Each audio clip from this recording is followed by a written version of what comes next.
เขาจะบอกว่าก่ายมาตลอดคือบ่เห็น ทุกคน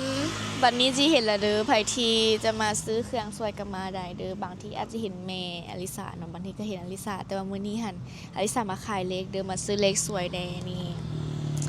อยู่หน้าร้านเลยนี่มักไม้ขายคือเก่าเนาะแล้วก็มีพวกน้ำก้อนอย่างก็ขายคือเก่าเนาะใครที่อยากมาซื้อสวยก็มาซื้อได้เนาะไวๆนี้ก็จะเปิด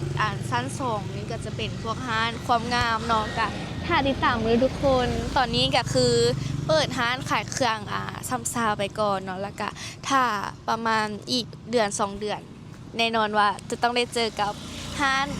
พวกความงามแน่นอนเนาะเดี๋ยวเป็นจังได๋เฮาสิมาอัปเดตให้เบิ่งเนาะเดี๋ยวเฮาจะถ่ายหน้าร้านให้เบิ่งนะทุกคนว่าเป็นประมาณใดนี่อันนี้ก็จะเป็นร้านหมักของเฮามีหมักเมลอนหมักพุกมะพร้าวหมักหนังเนาะทุกคนมีนี่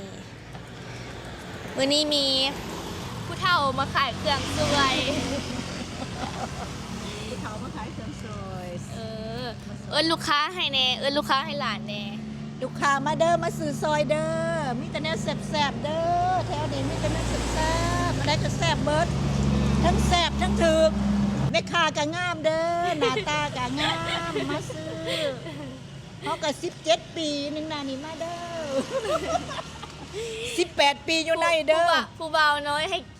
ห้ฟรีเนาะ เออ ผู้ใดผู้เฒ่าแล้วเสียเงินเนาะ โอเคทุกคนนี่คือทางเข้าสถานีรถไฟอันนี้ทางมาจากนุ่นหวายเราจะมาจากทางคำสวัสดิ์ แล้วก็ไปนี่ก็ จะเห็นเลยหลัง2 ชั้นนี้